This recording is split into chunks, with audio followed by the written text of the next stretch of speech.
then they also announced that on May 27th, from 4 to 6 p.m., they will Visit Canton, that is, have their kind of summer kickoff party in the alley to celebrate Stark County tourism and to kick off their summer events, America 250, those types of things. And of course, we will, at that point, be adorned in all of the America 250 things that we are doing. So it should be quite a night.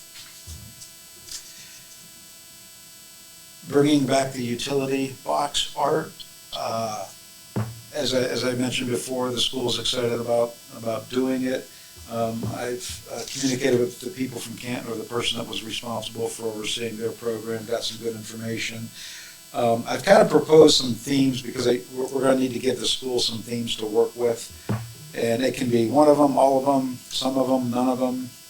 Like a patriotic theme, Louisville Leopards theme.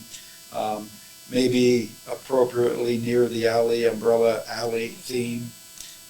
Abstract and botanical. So if council just wants to leave it up to us, we can work with the schools on some themes and then bring that artwork to you prior to for approval, or you can eliminate or add themes, whatever, however you'd like to handle it. Sounds good. Let them with the school decide. Yeah. Like what you said, like Umbrella Alley, you would have, Umbrella Alley stuff. Maybe Uptown have the Americana stuff. By the stadium, leopard stuff, things like that go appropriately in the city. And we'll identify, because obviously we can't do every utility box in the city, but we'll identify the ones that would be most appropriate by virtue of having the most traffic, being the most visible, things like that. And then work with the school on how many they want to design and then bring that back to you. Yeah, and that's a question too. I know we've got a meeting coming up, but for almost it's related-ish to the Parks Commission. I know a lot of those people have tastes and things that I don't necessarily see as well, but I'd be fine if it was brought up and kind of signed off by them as well to see if they had any other ideas or ways they wanted to refine it. But yeah, as far as I'm concerned, it can look like Joni's wardrobe. We can just do leopard and blue and Columbia everywhere. But yeah, that sounds good. But sectioning it off, that may be cool, whether it's around Umbrella Alley, or you can do more nature themed when you're in or around the parks. Right. Okay. Then default to the blue Columbia leopard everywhere else. I love those. Yeah. Great idea. Okay. Well, we'll continue to carry that forward and get back with you when we've made some progress. Real quickly, we were able to get some more money from ODNR, which is money from the federal government for the amphitheater. That project is moving forward. We've been working very closely with them and our city engineer and the engineer that the Rotary is using. So we're moving forward with that. Pretty exciting. Looks like we're probably going to be able to do everything that we set out to do with respect to the amphitheater. Then what's estimated kind of timeline with that looking right now? Well, at this point, it looks like we probably would be shooting to start the project after all the bidding process and everything, probably around the July time frame. Okay. And it's estimated to take 2 or 3 months. It's not an enormous project, but so it should be done pretty quickly. Mm-hmm. Great. So realistic use is either maybe fall, but probably next spring, summer. Yeah, next year. Yeah, I mean fall certainly probably some use, but full use I would think probably in the spring.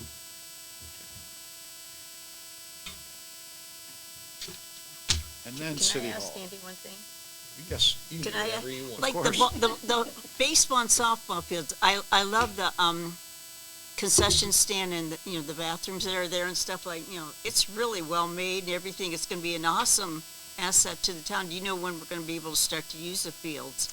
It should be for the spring season. We are yet to install dugouts, and then there's some finish work that will need to be done, kind of relative to the construction of the fields themselves. But we should be ready by spring season. It is really an asset for the It is. town and for the whole park. It's turned out really nice so far. And if you kind of just stand in the entrance to the library or to that parking lot, Oh, everything kind of flows very nicely and fits in. And I think the amphitheater will just be a complement to all of that. There's lots of people at the park. It's been considerable investment in Mesker Park, no question about it. And the last thing, so just to kind of a little bit of history, of course. One of the benefits of the fire department building, in addition to meeting all of their needs, was that we were going to create space at City Hall that we could expand into to address a number of needs that City Hall has. We initially were given one price, just essentially based on square footage and remodeling and some construction. That was before either the architects or the engineers really put hands on the building and got to see kind of what they're dealing with. Unfortunately, the cost of the renovation has substantially risen, and as I may have mentioned before, because of this we have to do this, and because of that we have, at this point, and just to be, I guess, transparent with council, the architects have raised the idea of new construction not costing much more than renovation. So that conversation turned into what number of square feet we could get in a new construction environment for what we're going to have at City Hall. And the very short of many long conversations is, at this point, we could build a new City Hall on that existing plot of land that City Hall is on, and you have a schematic under the magazine there that shows you how it would be configured. And we could do that. The construction estimate, so these aren't estimates from the architects, these are actual hard numbers from the construction estimator, puts building a new City Hall that would accommodate our needs at roughly $4.3 million, when renovation of the existing City Hall would be roughly 1.1, but not part of that 1.1 would be the cost of us having to operate off-site for a year. And that was one of those things we learned once we got into it. We don't have a lot of asbestos in the building, but because of the locations that it does exist, we could not occupy City Hall during the renovation. So it's estimated, and this is just on some cursory research about the cost of space and IT accommodations, that would roughly be about $100,000, between $75,000 and $100,000 to set up essentially a temporary City Hall somewhere. So those are the numbers. I've also asked for them to give kind of an objective comparison of building versus renovation, and you should have that from the email I sent late Friday. I'm sorry, not 1.1, 4. I apologize, 4.1. I already locked in the we're- 1.1. we're- It's done. Well, interestingly, that was the original estimate. Yeah.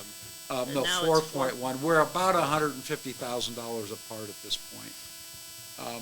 And again, I asked them to kind of put together an objective comparison of building versus renovating. The two things that probably stick out the most to me in that comparison are any surprises that may come when we do renovate the existing building.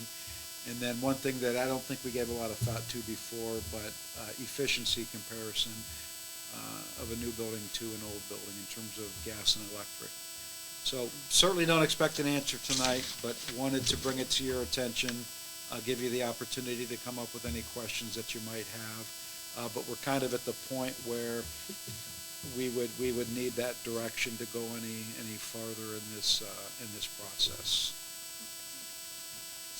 If you remember, we did run into problems. That we didn't foresee during the police station renovation. That, you're correct, and that's what caused us to go well above the bid threshold, which is, of course, what led to kind of the legal problems. There were some things that we assumed were good with that building, and it turned out that they weren't, and they were expensive repairs.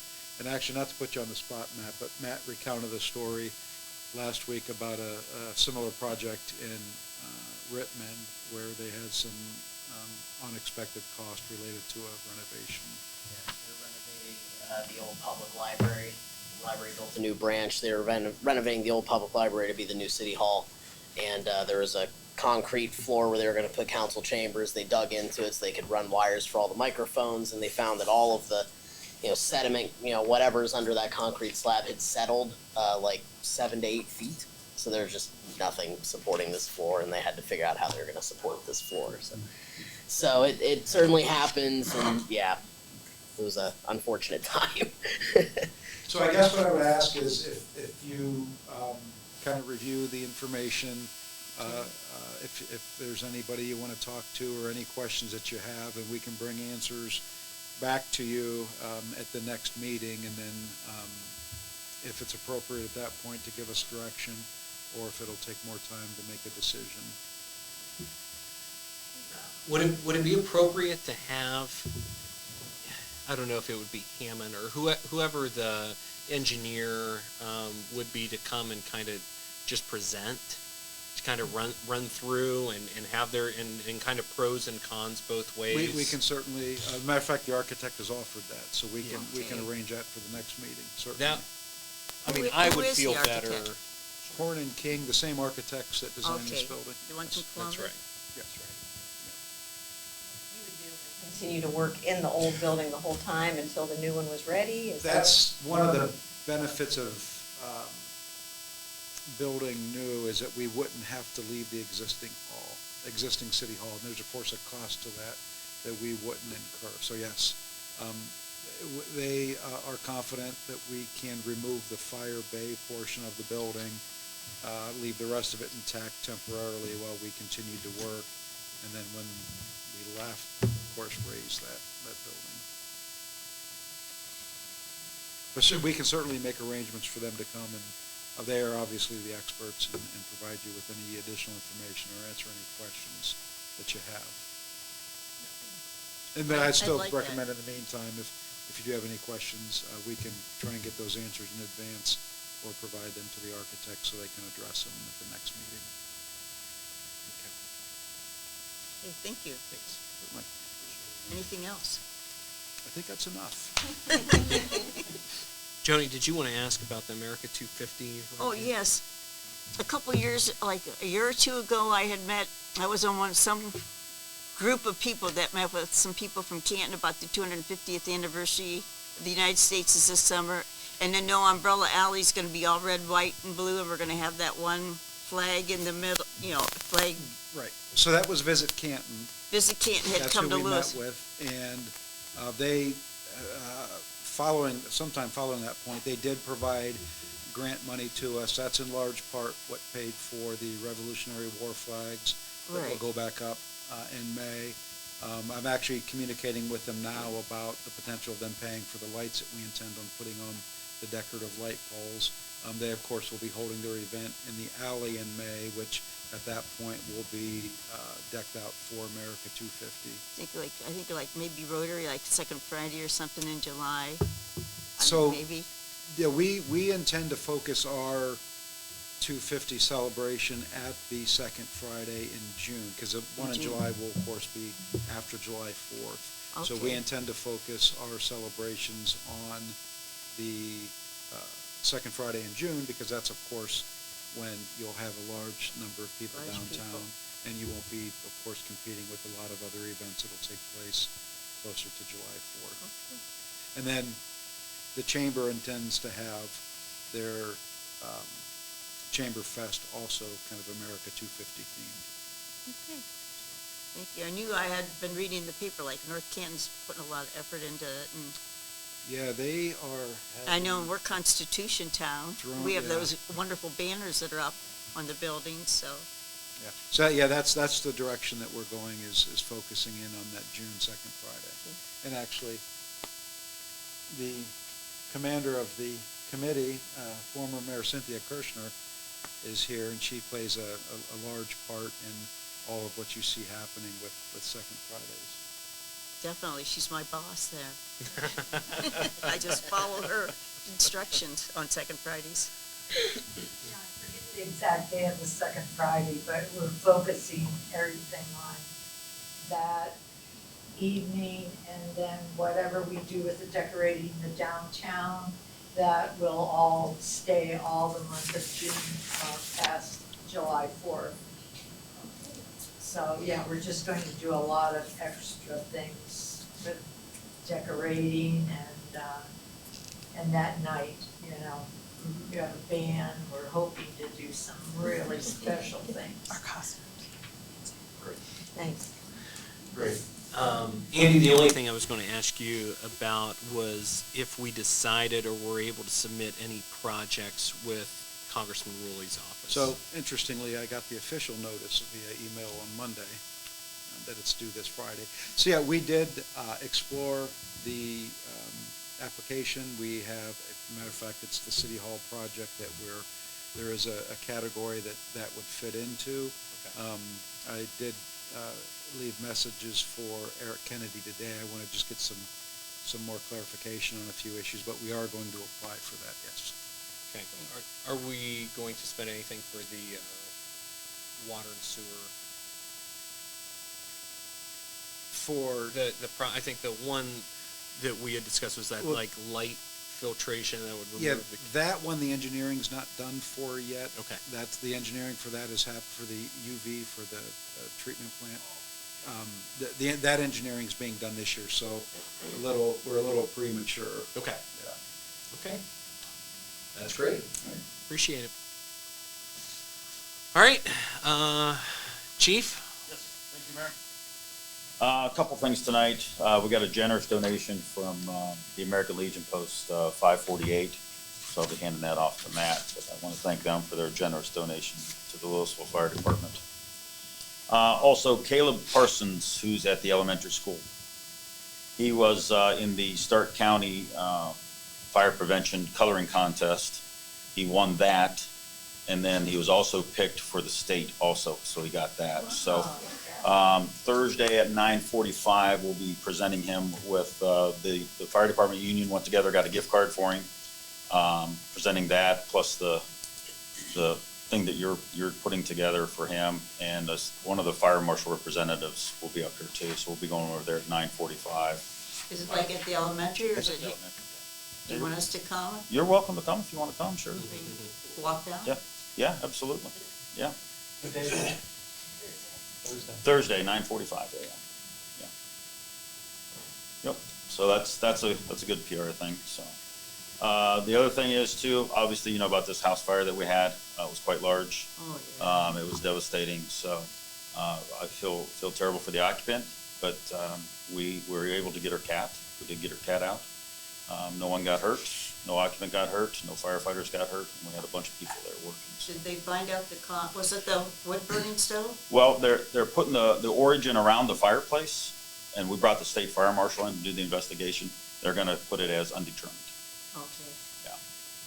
And of course, the insurance companies, they already asked for our report because they take out their own investigators too and look at it. So they've already been in contact with us. And well, there was some initial suggestion that there was a lack of water when you responded. If you could address that. Yeah. If you're familiar with where it's at, Yeah. that south or north nickel plate, that hydrant locations, that's a dead end area.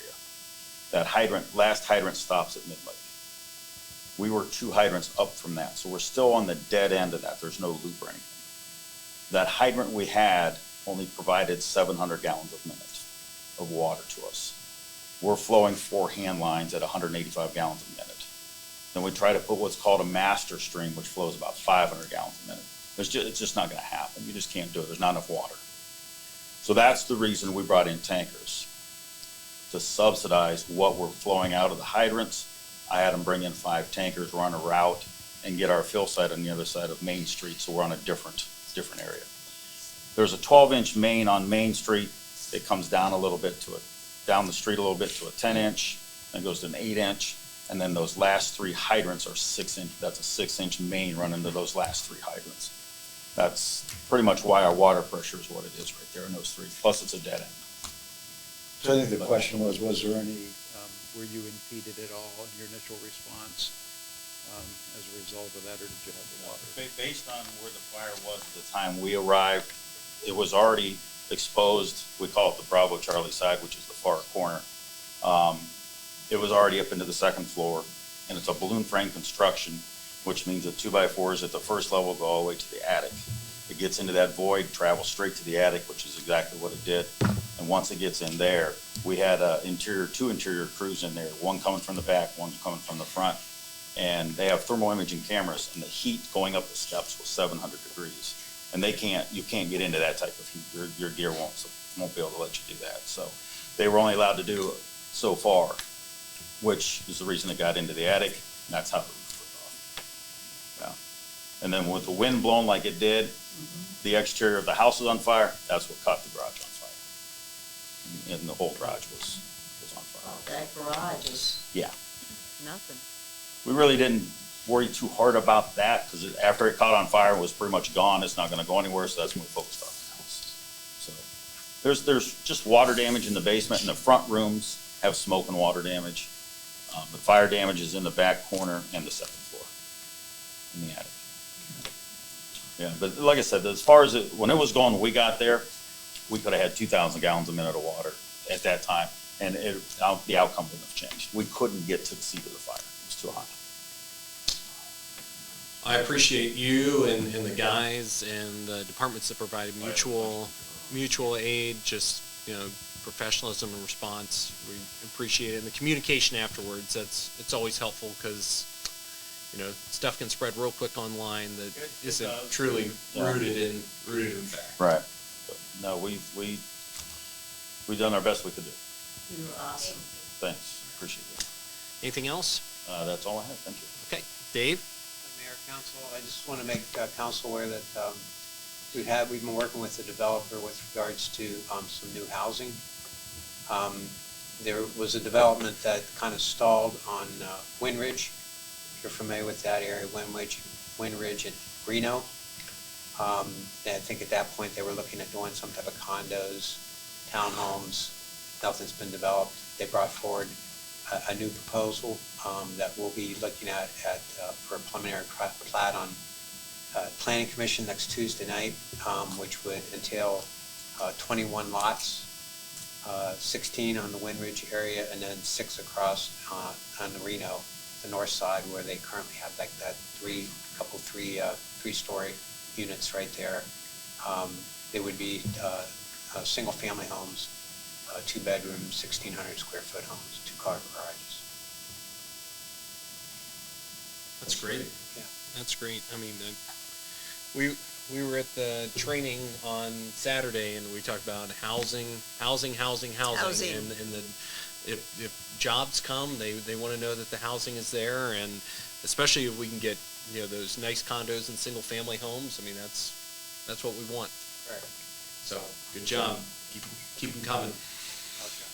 All right, Daryl. Thanks, Mayor. I really don't have anything for tonight. Just a quick thing I was going to point out, the ice skating rink is coming down. Signs of spring to come, so everybody knows that's going to be. Can I ask a question about that? I know you've got, it's like underneath and stuff, like, the liquid, how it was built and stuff. Could that ever be moved, like to Metzger Park or anything? By Liquid. The ice cream, is it gotta stay where it is? No.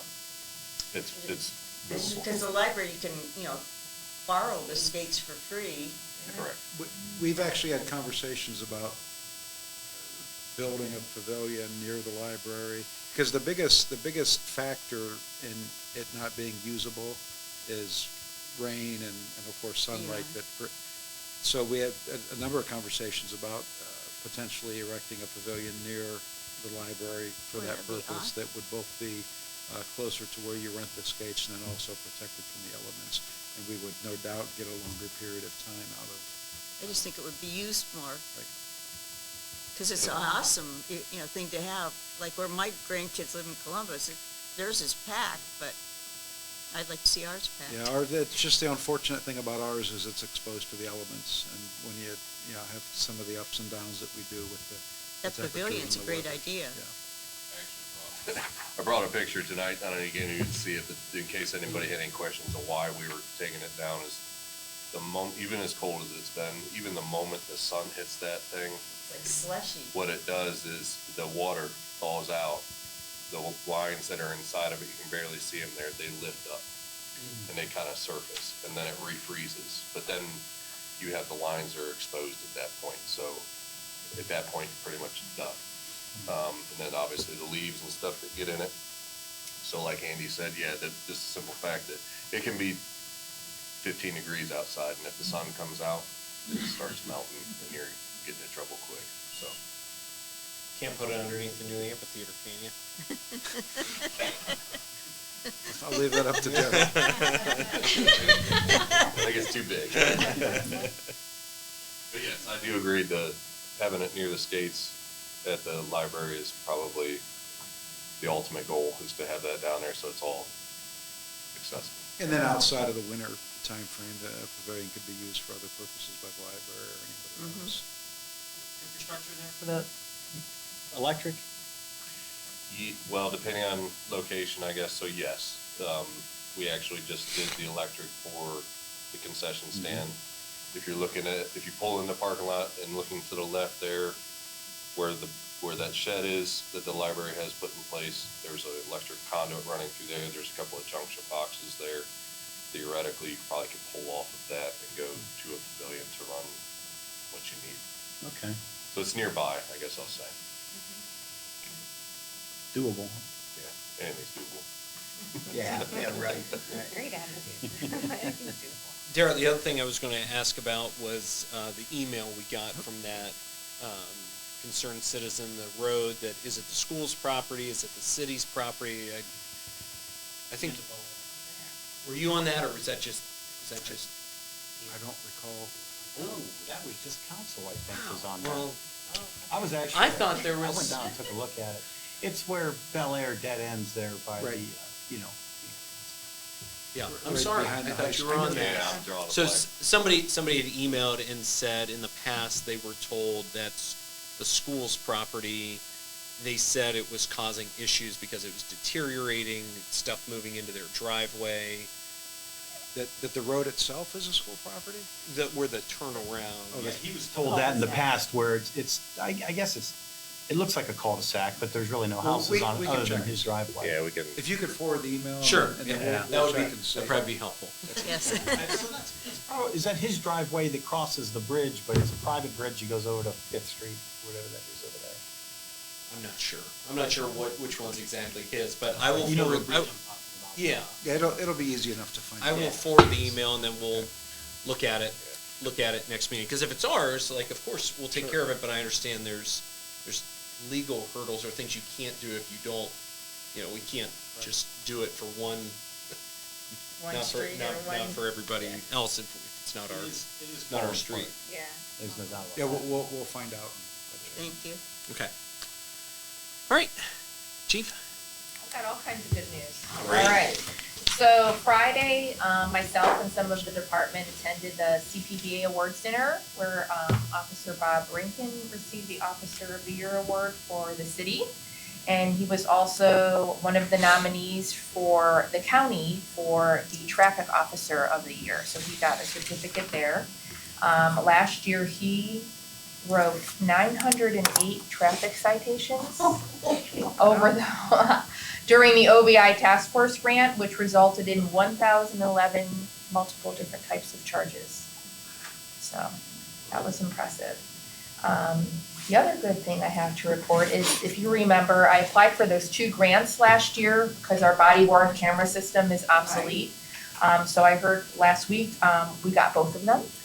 And they combined them, so it will completely pay for our body worn camera system and all the equipment and the storage and the iCloud, and they gave us $64,739.26. Oh my So that will cover everything for our project. That is Yes, great. all good news. How important is it to have a good grant Oh, writer? I'm thrilled. I was hoping we would get one of the grants, but we got both of them, so. That's beautiful. Thank you for taking the Appreciate time to do the Yes. grant writing. No problem. See, it's a great reward when you get it. That reminds me, on one of the sessions we went to on Saturday, talked about if it, basically public records and making Yes. sure that the body cameras were into the retention schedule. And there were so many things that were being discussed, and there was a lot of people from townships there, and I was like, oh, I'm just so thankful we have professionals running ours, because a lot of these township trustees were worried, because they were the ones, doing a lot of that work, but I said, well, I wanted to make sure and just come back and with our body cameras that it's into that schedule, and that I know we just updated that recently, so. Yeah, it's in the schedule, yes. All right. Very good. All right. Matt, you said you'd save us money this meeting, so last meeting you said to come back to you this meeting. so Yeah. Use my stuff if you want. It's your turn. I delegated that Yeah, I saved this money. to the chief here beside me, and she did a great job. Okay. I don't have anything further to report, but I'm happy to answer any questions. I don't think I have anything this time. So, without anything additional, I'll entertain a motion to move into executive session for the purpose to consider the appointment, employment, dismissal, discipline, promotion, demotion, or compensation of a public official. That we move into executive session. Second. Let's go ahead and vote. McAllister Akin, Yes. Street, Yes. Aljansic. Yes. Cadone. Yes. Okay, and there will be no action afterwards. Thank you for coming, and have a good night. Amen.